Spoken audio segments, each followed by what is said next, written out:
Hi అండి. అందరికీ నమస్తే. Mister attitude Ravan part 44. అయితే ఇప్పుడు ఏం చేయమంటావే? ఆ నిశ్చితార్థం జరగకుండా చూడు. ఎట్టి పరిస్థితిలోని అది ఆర్మనీ కోడలని తెలియకూడదు. నేనే ఆయువుకి భారీగా ఈ ఆర్మనీకి కోడలుగా ఉండాలి. అందుకే ఈ ఎంగేజ్మెంట్ ఆపాలి. ఈశాని చూస్తూ ఆయువుని కాదు అని ఎంగేజ్మెంట్ ఆపడం కష్టం అంటుంది దేవయాని. అయితే నా చావుకి ముహూర్తం పెట్టించు.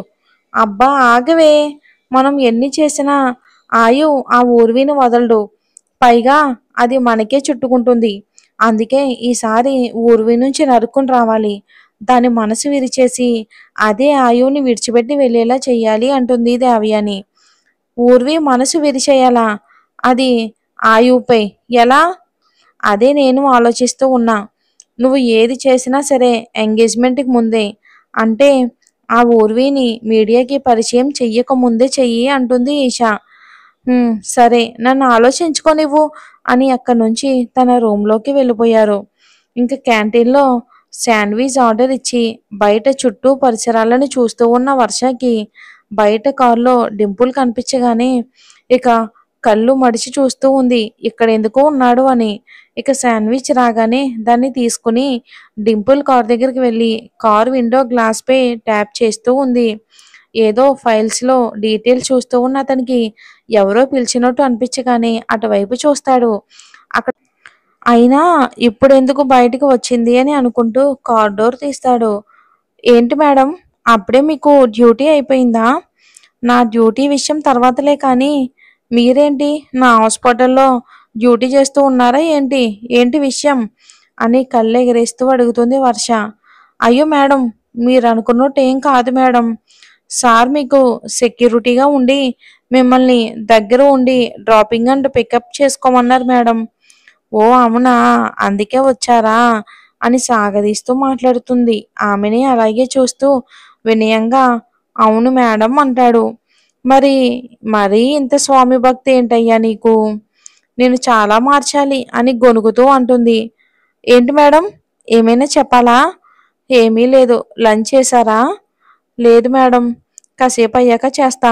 ఇదిగో అని ఆమె చేతిలో ఉన్న శాండ్విచ్ అతను ముందు పెడుతుంది, తీసుకో అన్నట్టు.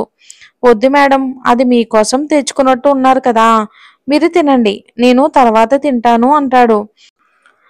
మీ సార్ చెప్తే కాదు కూడదు అని అనుకుంటూ చేస్తావు కదా, నేను నా చేత్తో ఇచ్చినా తీసుకోవట్లేదు నువ్వు. ఇప్పుడు ఇది తీసుకుని తినకపోతే నేను ఇప్పుడే నా డార్లింగ్కి ఫోన్ చేసి నాకు ఏ సెక్యూరిటీ అవసరం లేదు, నా కోసం లంచ్ కూడా చేయకుండా ఉండవలసిన అవసరం అంతకన్నా లేదు అని చెప్పేస్తాను. మరి నువ్వు నేను చెప్పినట్టు చెయ్యకపోతే అయ్యో మేడం మేడం, అంత పని చేయకండి.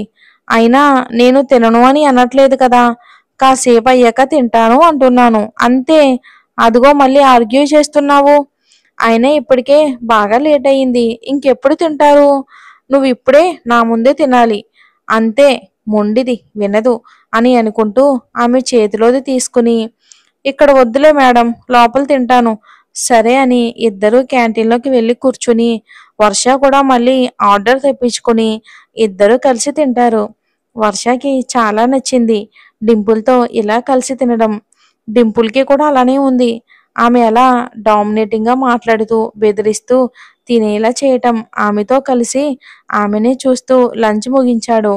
నాకు ఈరోజు సర్జరీలు ఉన్నాయి, చాలా లేట్ అవుతుంది అంటుంది వర్ష అతన్ని వెయిట్ చేయించడం ఇష్టం లేక. పర్వాలేదు మేడం, మీకోసమే కదా నేను ఇక్కడే ఉంది, మీ వర్క్ మీరు చూసుకోండి, ఎంతసేపు అయినా నేను వెయిట్ చేస్తాను అని అంటూ వెయిటింగ్ అనే పదాన్ని ఒత్తి పలుకుతూ ఉన్నాడు. అతన్ని అలానే చూస్తూ ఎంతసేపైనా వెయిట్ చేస్తారా? ఎంతకాలమైనా అంటుంది. ఆమె ఏ విధంగా అడుగుతుందో అర్థమయ్యి ఎంతసేపైనా ఎంతకాలమైనా వెయిట్ చేస్తాను అంటాడు. అతను అలా అనగానే ఆమె కళ్ళల్లో ఏదో మెరుపు. కానీ అతని చూపు గుచ్చుకుంటూ ఉంటుంటే ఇంకక్కడ ఉండలేక సిగ్గుతో బుగ్గలు ఎరుపు రంగులోకి మారగా అవి అతను కంట పడకూడదు అని వెంటనే అక్కడి నుండి వెళ్ళిపోయింది వర్ష. కానీ డింపుల్ చూసేశాడు. అతను కూడా మెదడు మనసు పంపే సంకేతాలు ఫీల్ అవుతూ అక్కడి నుండి తన వర్క్లో పడిపోయాడు డింపుల్. అమ్మా అమ్మా అని అరుస్తూ లోపలికి వస్తుంది ఆద్య. అబ్బాబ్బా, ఏంటి అరుపులు? అయినా పొద్దుననగా వెళ్ళావు, ఫోన్ చేయొచ్చుగా, కనీసం మెసేజ్ అయినా పెట్టావా? అసలు ఎక్కడికి వెళ్ళావే? అబ్బా లల్లి బేబీ, చెప్తాలే కానీ ముందు ఒక పెయిన్ బాంబ్ తీసుకుని వచ్చి నా హెడ్కి కొంచెం మసాజ్ చేయవే, పేలిపోయేలా ఉంది. అయ్యో, ఎందుకే? ఉండు, టీ తీసుకురానా?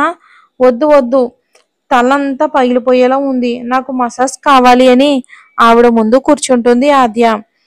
అయ్యయ్యో అని రత్నం అనే పనమ్మాయిని పిలిచి పెయిన్ బాంబ్ తెప్పించి ఆద్య తల నొక్కుతూ ఉంటుంది లల్లి. అయినా అంతగా ఏం పని చేసి వచ్చావే, ఎలా అయిపోయావు? నేనేమీ పని చేయలేదు, నా కర్మకి నాకు ఒక బ్యాచ్ తగిలింది, వాళ్ళతో వచ్చిన తలనొప్పిది అని గొణుకుతూ అంటుంది. ఏంటే ఏదో గొణుకుతున్నావు? ఈ లోపే ఆద్య వాళ్ళ నాన్నగారు కూడా వస్తారు. అది కాదు లల్లి, అసలే పెద్ద కంపెనీతో వ్యవహారం, మళ్ళీ వాళ్ళ మనసు మారుతుందో ఏమో. అది కాక రేపు మెహ్రా గ్రూప్తో మీట్ ఉంది, రెండు చాలా ఇంపార్టెంట్, మనకు చాలా అవసరం. ఇంతకీ ఇప్పుడు ఏ కంపెనీతో మీట్లో ఉన్నారు పాప? ఆర్మానీ గ్రూప్తో. ఆ కంపెనీ సీఈఓ ఆయు గారికి ఏదో వర్క్ ఉండడంతో డీల్ ఓకే అవ్వలేదు అంటాడు.